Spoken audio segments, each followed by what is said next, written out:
सुविशाल गच्छाधिपति पूज्यपाद आचार्य देवेश श्री दौलत सागर सुरीश्वर जी महाराजा के जन्म शताब्दी महोत्सव के उपलक्ष्य में क्रांतिकारी प्रवचनकार श्वेतांबर मूर्ति पूजक तपोगच्छीय सुविशाल सागर समुदाय के गौरव पूज्य पन्यास प्रवर श्री विराग सागर जी महाराज द्वारा विराग क्रांति वाणी का हृदय भेदी धारदार प्रवचन जिन शासन जिंदाबाद।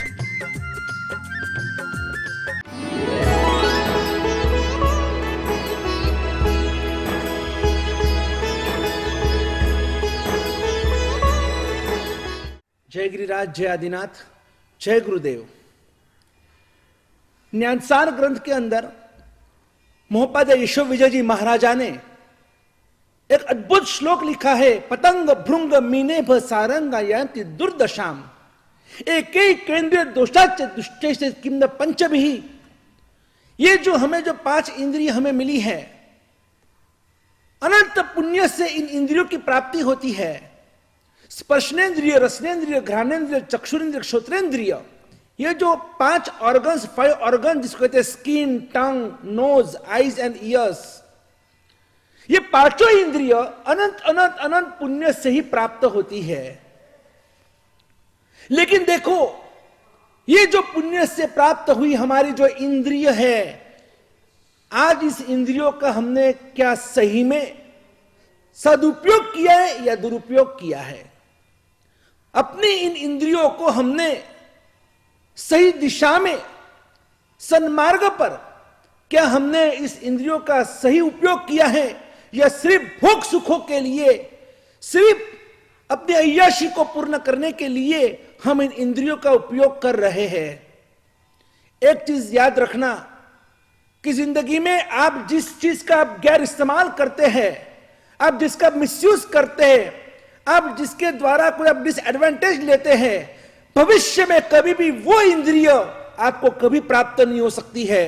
अगर हमने कान का गलत इस्तेमाल किया, इन कानों से हमने किसी की हमने निंदा ही निंदा सुनी है, समझ लेना कि अगले जन्म में हमें कभी कान नहीं मिलेंगे। अगर हमने आंखों का दुरुपयोग किया है, किसी का रूप देखने के पीछे या किसी के दोष और दुर्गुण देखने में अगर हमने अपनी आंखों का इस्तेमाल किया है, एक दिन ऐसा भी आएगा जब हमारी आंखें चली जाएगी, या तो हम अंधे हो जाएंगे, या तो हमको आंखें ही नहीं मिलेगी, हमें तेंद्रिय का भाव मिलेगा। अगर हमने नाक का अगर हमने गलत इस्तेमाल किया है तो कभी हमको नाक नहीं मिलेगा। बहुत नाक नाक नाक अभिमान करते हैं ना, तो वो व्यक्ति दूसरे जन्म में उसको हाथी का अवतार लेना पड़ता है, जिसका नाक देखो जब देखो तब वो मिट्टी के अंदर, धूल के अंदर आपको देखने को मिलेगा। यानी ये नाक को रगड़ना पड़ता है, नाक का गैर इस्तेमाल किया, और इसलिए कभी भी गैर इस्तेमाल करना नहीं चाहिए, मिसयूज नहीं करना चाहिए। अगर जिन्होंने अपनी जबान का अगर सही इस्तेमाल नहीं किया, जो मन में आयो बकबक कर रहे, जो मन में आयो खा खा कर रहे, तो इससे क्या होगा कि हमें दूसरे जन्म में हमको जीभ नहीं मिलेंगी, या तो हम मूंगे हो गए, या तो हम तोतड़े बोबड़े हो गए। ऐसी ये क्षति हमें जीभ में मिलेगी कि जिसके कारण हम कुछ कहना पा रहे हैं, कहना चाह रहे हैं, लेकिन सामने वाला समझ ही नहीं पाएगा। और अगर हमने अपने शरीर का अगर दुरुपयोग किया है, हमें मिले हाथ, हमें मिले पैर, हमें मिला पूरा शरीर, पूरा बदन, और इस शरीर के द्वारा मात्र और मात्र हमने सिर्फ और सिर्फ हमने स्पर्श का सुख चाहा है। मुझे स्पर्श का सुख चाहिए, फिर वो किसी व्यक्ति से मिला हुआ स्पर्श का सुख हो या कोई वस्तु से मिला हुआ स्पर्श का सुख हो, तो लेकिन ये जो सुख, स्पर्श का जो सुख हो, बहुत भयंकर है। क्योंकि ये स्पर्शेंद्रिय जो है ना, ये हमें निगोद में थे तब से हमें ये स्पर्शेंद्रिय की प्राप्ति हुई है, और तब से हम जिस जिस जन्म में गए, एकेंद्रिय जीव है, तो जीव कभी अजीव नहीं बनता है, और अजीव कभी जीव नहीं बन सकता है, क्योंकि आत्मा कभी मरती नहीं है। आत्मा को आप कितना भी आप उसको काटो, आत्मा को जलाओ, आत्मा को आप कितने भी आत्मा के टुकड़े करो, यह कभी नामुमकिन है, क्योंकि आत्मा अजर और अमर होता है। जलता शरीर है, मरता शरीर है। अगर टुकड़े शरीर के होते हैं, लेकिन आत्मा कभी भी नहीं मर सकती है। और इसलिए आत्मा तो इस शरीर को छोड़कर दूसरे कोई शरीर में चली जाती है। जब आत्मा परम आत्मा बनती है, तब वो जब मोक्ष में जाती है, तभी उसको शरीर नहीं होता है, वो अशरीरी आत्मा बन जाती है। लेकिन तब तक, जब तक कि चार गति के संसार के अंदर हम भटक रहे हैं, हम यहां से वहां से यहां, हर गति के अंदर हम परिभ्रमण कर रहे हैं, तो हमें हर गति में हमें कम से कम एक इंद्रिय बोले तो हमें शरीर तो है, हमारे साथ में जुड़ा है और है। जब दो इंद्रिय मिलती है, शरीर के साथ जीभ भी मिलती है। तीन इंद्रिय में शरीर के साथ जीभ के साथ नाक भी मिलता है। चौरेंद्रिय में शरीर के साथ जीभ और नाक के साथ आंख भी मिलती है। और जब पंचेंद्रिय हम बनते हैं, तब शरीर के साथ ये जीभ, ये नाक, आंख और कान भी मिलते हैं। ये बहुत स्पष्ट है। आज छोटे छोटे बच्चे को भी ये मालूम है। हम लोग 7 लाख सूत्र के अंदर भी 7 लाख पृथ्वी का, 7 लाख अप का, 7 लाख देव का, 7 लाख वायु का करके 84 लाख जीवा योनि की पूरी क्षमा याचना करते समय चारों गति के जीवों को भी याद कर लेते हैं। और इन सभी गतियों के अंदर हम सभी, मैं, आप, हम सब एक बार नहीं, हर योनि के अंदर हम अनंत अनंत बार हमने जन्म लिया है। नसा जाई नसा जोनि नतम ठानम नतम कुलम, न जाया न माया जतो जत जीवो अनंत सो, कि जहां पर हमने अनंत बार जन्म मरण नहीं किया, ऐसी कोई गति नहीं है, ऐसी कोई योनि नहीं है, ऐसी कोई भी ऐसा कोई भव नहीं है, ऐसा कोई जन्म नहीं है। तो इतने सारे जन्म मरण हमने किए क्यों? सवाल यह है कि इतने सारे जन्म मरण हमारे हुए क्यों? जरूर कोई ना कोई गलती हमने की है, इसीलिए तो आज तक अनंत आत्मा मोक्ष में चली गई। हम क्यों नहीं गए? हम क्यों नहीं गए? कभी सोचा हमने कि हमारा मोक्ष क्यों नहीं हुआ? हम अपने आत्मा को परम आत्मा क्यों नहीं बना पाए? कहां हमारी गलती हो रही है? देखो, आत्मा का स्वभाव जो होता है ना, जैसे धुएं का स्वभाव होता है ऊर्ध्वीकरण। धुआं हमेशा कितना भी उसको दबा के रखो, वो कहीं ना कहीं से अपना रास्ता ढूंढ लेगा, और उसका स्वभाव है धुआं हमेशा ऊपर जाएगा। पानी का स्वभाव है हमेशा नीचे ढलना। पानी को जैसी मौका मिले, पानी का स्वभाव ही है। देखो, अब बारिश होती है तो बारिश का पानी नीचे बरसता है, नीचे आता है, और धुआं हमेशा ऊपर जाता है। वैसे आत्मा का स्वभाव क्या है, आपको पता है? आत्मा का स्वभाव है ऊर्ध्वीकरण, यानी कि ऊपर जाना। जिस तरह से लकड़े का स्वभाव होता है, लकड़े को आप अगर पानी में डालते हैं, लकड़ा क्या करेगा? कभी डूबेगा नहीं, लकड़ा तीरेगा। लकड़े का स्वभाव ही है कि लकड़ा कितना भी वजनदार क्यों ना हो, लेकिन लकड़ा कभी भी नहीं डूबेगा। और इसीलिए तो जो नैया होती है ना, वो लकड़े से बनाई जाती है। लेकिन अगर उसी लकड़े के साथ अब पत्थर बांध दिया गया या कोई वजन बांध दिया गया, तो वही लकड़ा आखिर में डूब जाता है, क्योंकि उसके साथ में वजन है। वैसे आत्मा भी लकड़े की तरह फ्लोट करता है। आत्मा का स्वभाव है ऊपर जाना, लेकिन क्यों हम मोक्ष में नहीं जा सकते हैं? ये जो 14 राजलोक के अग्रिम स्थान पर ऊपर, सबसे ऊपर जो सिद्ध शिला है, 45 लाख योजन की जो सिद्ध शिला है, जहां पर अनंत अनंत सिद्ध परमात्मा आज भी वहां पर निवास कर रहे हैं और अनंत काल तक निवास करेंगे, तो वो हमारा असली घर है। आत्मा का असली घर तो मोक्ष है। आत्मा का असली घर तो वो सिद्ध शिला है। आप देखना, आपके हाथ में भी वो सिद्ध शिला है। जब सुबह उठते हैं, सुबह उठते ही आपको क्या करना चाहिए? आपके दोनों हाथों को आपको ऐसे इकट्ठा करना चाहिए। तो ये जो आपकी आयुष्य की जो रेखा होती है, ये दोनों रेखाओं को आप एक करते हैं तो वो एक हाफ मून बनता है। वो सिद्ध शिला है। मां सिद्ध शिला स्फटिक की सिद्ध शिला है, कि जहां पर हमारे सिद्ध परमात्मा वहां पर निवास करते हैं। वह वो अशरीरी है, वह सिर्फ और सिर्फ वहां पर आत्मा है। और आत्मा होने से वहां पर कोई दुख नहीं है, दर्द नहीं है, संकट नहीं है, विपत्ति नहीं है, आपत्ति नहीं है, टेंशन नहीं, डिप्रेशन नहीं है। वहां पर कोई भी कुछ भी, कोई अट्टे लोए, जो भगवान ने कहा पूरा विश्व आर्त है, दुखी है, पीड़ित है। क्यों?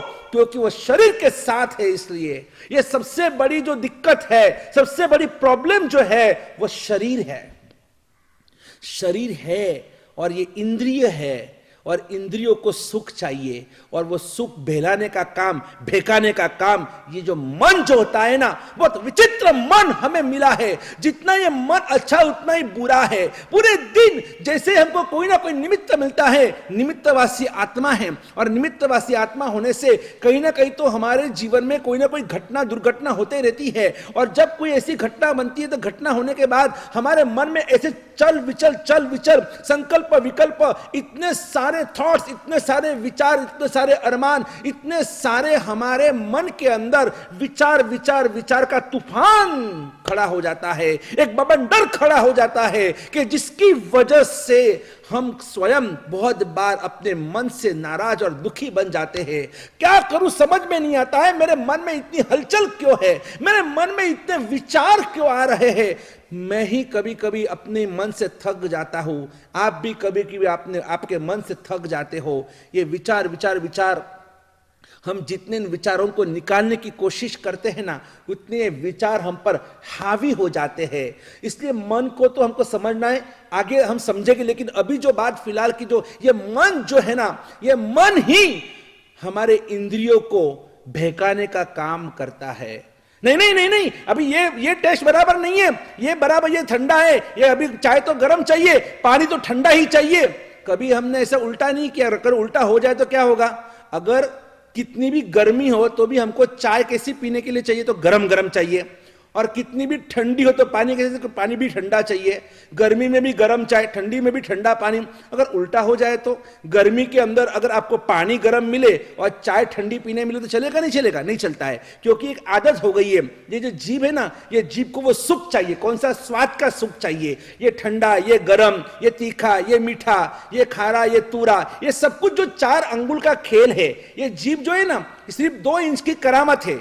ये 4 अंगुल बोलो, 2 इंच बोलो, the tongue of 2 inch long can kill the man of 6 feet height. ये जीभ में 2 ताकत है, स्वाद और वाद, बोलना और गाना, खाना, ये सब कुछ है ना, ये जीभ की ताकत है। बाकी सभी इंद्रिय जो है ना, बाकी सब इंद्रिय है 2, काम 1, 2 कान लेकिन काम 1 सुनना, 2 आंखें काम 1 देखना, ये 2 नाक के जो होल्स होते काम 1 सूंघना या श्वास लेना, और वैसे ये 2 हाथ 2 पैर, सब 2-2 मिले हमको, लेकिन जबान 1 और काम 2 मिले हैं। और उसी का तो ये सब नतीजा है कि हमें सब टेस्टी चाहिए। यानी कि जीभ के 2 जो काम है कि एक तो उसको खाना भी अच्छा चाहिए और पूरे दिन बोलना चाहिए। पूरे दिन बग बग बग हमारी चालू रहती है। कोई अगर बोलने वाला नहीं है तो हम उसके मुंह में उंगली डाल कर बुलाते हैं, भाई कहां से हो, क्या करते हो, क्या कर रहे, आपको आपके घर में कौन कौन है, ऐसे करके कोई ना कोई, हम जब गाड़ी में जाते हैं, हम कहीं मुसाफरी में जाते हैं तो अड़ोसी पड़ोस में कोई नहीं है बोलने वाला, तो भी हम उसकी दोस्ती कर, क्योंकि हमको है ना एक आदत हो गई है। इन इंद्रियों को सबको आदत हो गई है। स्पर्शेंद्रियों को अच्छा स्पर्श चाहिए, रसनेंद्रियों को अच्छी रसना चाहिए, नाक को अच्छा सुगंध चाहिए, आंखों को अच्छा रूप देखने को पसंद है, कान को अच्छा संगीत सुनने को पसंद है। और इन सभी इंद्रियों में हम इतने डूब चुके हैं कि हमें यह भी नहीं पता कि जो पतंग भृंग मीने व सारंग यांति दुर्दशा, कि जिस तरह से आप देखो पतंग भृंग मीने व, ये जो श्लोक है, एक इतना जबरदस्त इसका अर्थ बताया गया है कि जैसे स्पर्शनेंद्रिय, ये स्पर्श का जो सुख होता है ना, इस सुख को पाने में इतना बड़ा जंगल का हाथी, जंगली हाथी होता है, और किस तरह से उसको वश किया जाता है आपको पता है कि वहां पर जंगल में एक हाथीनी को खड़ा किया जाता है और उसके आगे गड्ढा खोदा जाता है। इतना बड़ा गड्ढा होता है, उसके ऊपर घास फूस डाला जाता है, और फिर वो हाथी दूर से देखता है कि देखो वहां पर कोई हाथी नहीं है, और वो जो स्पर्श का सुख पाने के लिए वो हाथी दौड़ता है, हाथीनी की तरफ दौड़ता है, और दौड़कर बस कब मैं उसे पाऊं, कब मैं उसे मिलूं, और ऐसे इस स्पर्श के सुख में लोलुप हुआ, पागल हुआ, लिप्त हुआ। आखिर वो हाथी, वो उसे पता भी नहीं चलता है कि एक षड्यंत्र है, और इस हाथीनी को पाने के पीछे हमेशा के लिए मैं कैद खाने में कैद होने वाला हूं। और देखो जैसे वो नजदीक जाता है और धड़म करके उस गड्ढे में गिर जाता है, जैसे गड्ढे में गिरता है ना तो उस गड्ढे में से बाहर निकल नहीं पाता है।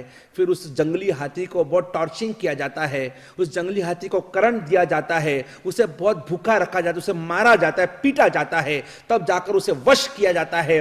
और फिर वो इतना शक्तिशाली हाथी भी सर्कस में देखो तो गुलाम बनकर और कैद खाने में या फिर कहीं किसी पार्क के अंदर आप देखो तो उसे वहीं पर ऐसे रखा जाता है।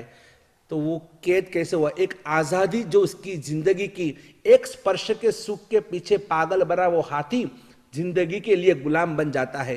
एक रसना के लिए अब देखो, ये जो मछली होती है ना, कभी आप पानी के अंदर आप जाने के बाद आप मछली को हाथ से पकड़ने की कोशिश करो, मछली कभी जल्दी हाथ में नहीं आ सकती है।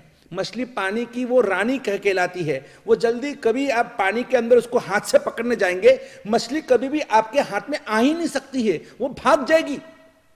लेकिन वही मछली एक खाने की लालसा में देखो, वो जो मच्छीमार होता है वो एक षड्यंत्र करता है और इसलिए वो एक खाने की लालसा के अंदर वो मछली जैसे ही वो खाने जाती है और वो जो कांटा होता है, जिस कांटे के ऊपर वो खाना रखा होता है, उसे नहीं मालूम कि इसके अंदर कांटा है और वो कांटा उसके मुंह के अंदर फंस जाता है और तुरंत उस मछली को खींचकर बाहर निकाल दिया जाता है। एक रसना की लालसा के अंदर एक खाने की जो लोलुपता है और इस लोलुपता के कारण देखो मछली जैसी मछली भी आजीवन अपनी जिंदगी खो बैठती है, तड़प तड़प के मरना उसको मरना पड़ता है। ये वजह क्या? एक रसना की लालसा, घ्राण, ये जो नाक का जो सुगंध का जो सुख है ना, आप देखो जो भ्रमर होता है ना, भ्रमर, उस भ्रमर को भी एक इतना वो सुगंध प्यारा होता है, तो वो जो गुलाब है या फिर जो कमल है, कमल के फूल को सूंघने के लिए वो जो भ्रमर होता है, वो भंवरा जो होता है, वो भी खींचकर वहां पर आ जाता है और सूंघते सूंघते सूंघते सूंघते वो शाम हो जाती है, सूर्यास्त हो जाता है और वो कमल की कैद के अंदर, वो लॉकअप में अंदर चला जाता है, लॉकडाउन हो जाता है और उसी के अंदर पूरे रात में उसे श्वास भी नहीं मिल सकता है और आखिर में वो भ्रमर भी है ना, उसको भी अपनी जान गुमानी पड़ती है। एक सिर्फ नाक के सुख के पीछे उसको अपनी जिंदगी खत्म कर देनी पड़ती है। और जो पतंग यानी कि जो बटरफ्लाई जो होता है ना, तितली, और वो भी जब आंख को देखती है और उसको आकर्षण होता है, उस रूप का आकर्षण होता है और वो उस आंख को पाने के लिए दौड़ती है और जैसे वो आंख को मिलने के लिए, पाने के लिए उसके अंदर जैसे वो नजदीक आती है और आंख में खींची चली जाती है और उसी आंख के अंदर वो राख हो जाती है। अपनी जिंदगी को तबाह करने वाली वो खुद स्वयं है, लेकिन वो एक रूप का आकर्षण उसको खत्म कर देती है। और वही देखो आप एक हरण देखो, डियर, जब वो जो शिकारी होते हैं और शिकारी को जब उस हरण को पकड़ना होता है तो वो क्या करता है, तो वो शिकार करने के लिए वो वहाँ पर एक म्यूजिक बजाता है। उस म्यूजिक से वो हरण जो होते हैं, वो डियर्स जो होते हैं ना, वो खींच कर चले आते हैं और आते ही और वो इतने तल्लीन बन जाते हैं, वो पूरा भान भूल जाते हैं, वो अपने आप को भूल जाते हैं, वो संगीतमय बन जाते हैं और तभी वो पीछे से शिकारी, बाकी हरण की जो स्पीड है, भागने की स्पीड, जो चीता होता है ना, वो चीता भी हरण को पकड़ नहीं सकते और इसीलिए हरण फाल कहते हैं।